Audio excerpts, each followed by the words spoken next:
හරි අද Sunday Island newspaper එකේ තියෙන news එකක් තමයි කතා කරන්න ගත්තේ. අපි ඒකේ heading එක බලමු. Former Minister and BOI chief indicted for advertising splurge. Former minister කියනවා අපි හිටපු අමාත්‍ය කියන එක. Former කියන්නේ යම්කිසි තනතුරක former කියන්නේ ඒ කියන්නේ ඒ තනතුර දැන් නැහැ. හිටපු කලින් තිබුණ එකක් ගැන කියන්නේ. And BOI chief board of investment කියන එකේ chief ඒ කියන්නේ ප්‍රධානී ඉන්ඩික්ටඩ් කියන්නේ අධිචෝදනා ගොනු කරනවලු මොකටද for advertising splurge. එතකොට අධිචෝදනා ගොනු කළා කියන එක තමයි තියෙන්නේ මෙතන පැසිව් වලින් ලියලා තිබුණාට මේක අර සාමාන්‍යයෙන් ග්‍රැමටිකලිම ලියන්නේ නැහැ මොනවාද මේ හෙඩින් එකක්. හිටපු අමාත්‍ය සහ BOI chief ඉන්ඩික්ටඩ් කියන්නේ අධිචෝදනා ගොනු කළාලු මොකටද ඇඩ්වර්ටයිසිං ස්ප්ලර්ජ්. ඇඩ්වර්ටයිසිං ප්‍රචාරණ කටයුතු වලදාලව ස්ප්ලර්ජ් එක නවුන් එකක් හැටියට සහ verb එකක් දෙකම විදිහට පාවිච්චි කරන්න පුළුවන්. ස්ප්ලර්ජ් කියලා verb එකක් හැටියට ගත්තොත් මුදල් වියදම් කරනවා අනවශ්‍ය තරම් මොකක් හරි දෙයකට වියදම් කරනවා. I splurge on a vehicle. ඒ කියන්නේ මම වාහනයකට ගොඩක් මුදල් වියදම් කරා යට කරා ඒ වගේ. මෙතන ස්ප්ලර්ජ් කියන්නේ ඇඩ්වර්ටයිසිං වලට මුදල් ගොඩක් වියදම් කිරීම සම්බන්ධයෙන් හිටපු අමාත්‍ය සහ BOI ප්‍රධානියට අධිචෝදනා ගොනු කරා කියලා තමයි ඒක කියන්නේ.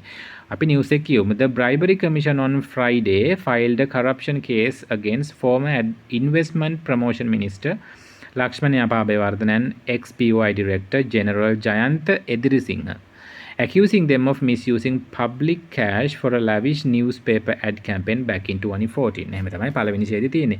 The Bribery Commission අපි bribery කියලා කියන්නේ අර අල්ලස් දීමට අදාළව. අපි කියන්නේ අල්ලස් කොමිසම කියලා. bribe එකක් කියන්නේ අත යටින් දෙන underhand මොන හරි අපි දීලා කරගන්න වැඩක් අන්න ඒකට bribery commission කියලා.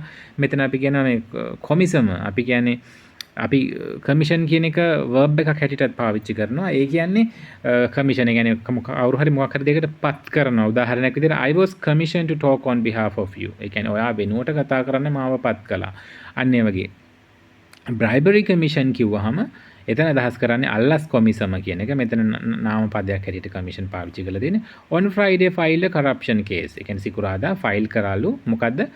corruption case එකක් කියලා කියන්නේ කාට හරි විරුද්ධව තියෙන allegation එකක මොකක් හරි චෝදනාවකට අදාළව නීතිමය ක්‍රියාමාර්ගය පටන් ගත්තා කියලා තමයි කියන්නේ against former investment promotion minister. former කියලා කියන්නේ හිටපු investment promotion minister කියන්නේ ආයෝජන ප්‍රවර්ධන අමාත්‍ය ලක්ෂ්මණ අබේවර්ධන සහ BOI director ඒ කියන්නේ ex BOI director ඒ කියන්නේ හිටපු BOI board of investment එකේ director Jayantha Edirisinghe accusing them of misusing public ඒ කියන්නේ accusing කියලා කියන්නේ දෝෂාරෝපණය කරනවා චෝදනා කරනවා වගේ අදහසක් them of misusing public cash ඒ කියන්නේ පොදු මුදල් හැමෝටම අයිති මුදල් අවභාවිතා කිරීම misuse කරනවා කියලා කියන්නේ අවභාවිතා කරනවා for a lavish newspaper ඒ කියන්නේ lavish කියලා කියන්නේ අපි කියන්නේ luxurious කියලා ඒ කියන්නේ අධික ලෙස මුදල් වියදම් කරලා ඒ කියන්නේ that it is a lavish wedding ඒ කියන්නේ ඒක ගොඩක් වියදම් කරලා කරන wedding එකක් අන්න ඒ වගේ for a lavish newspaper ad campaign back in 2014 ඒ කියන්නේ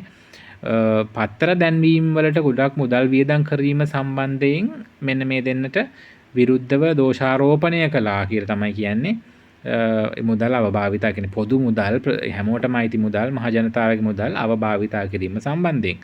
එතකොට they stand accused of siphoning rupees 1.7 million in state funds to publish 11 newspaper supplements marking the second inauguration and anniversary of then President Mahinda Rajapaksa on November 19th 2014. එහෙම තමයි කියන්නේ.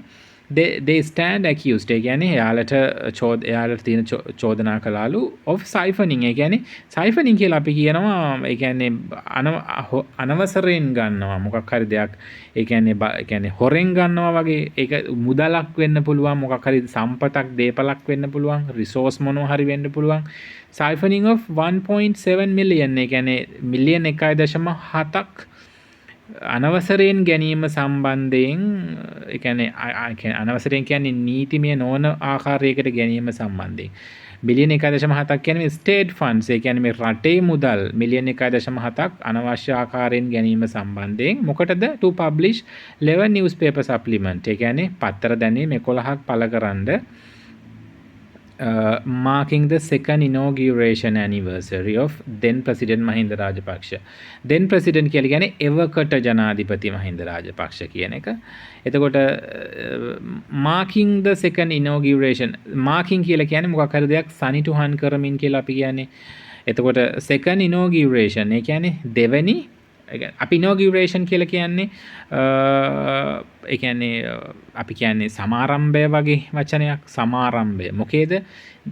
second inauguration anniversary ඒ කියන්නේ දෙවෙනි සංවත්සර සමාරම්භක දෙවෙනි සංවත්සරයේ සමාරම්භය සනිටුහන් කරමින් තමයි මෙන්න මේ පත්තර දැන්වීම 11ක් මිලියන 1.7ක් වියදම් කරලා මේ කට්ටිය දාලා තියෙන්නේ. මේ ඇඩ් එකේ සම්පූර්ණම අදහස තමයි හිටපු එවකට ජනාධිපති මහින්ද රාජපක්ෂගේ දෙවෙනි සංවත්සරයේ සමාරම්භය සනිටුහන් කරමින් පත්තර දැන්වීම 11ක් පළ කරන්න මිලියන 1.7ක් අනවශ්‍ය විදියට අර ගැනීම සම්බන්ධයෙන් හිටපු අමාත්‍ය සහ BOI ඩිරෙක්ටර්ට අදාළව අල්ලාස් කොමිසම මෙන්න මේ නීතිමය කටයුත්තක් පටන් ගත්තා.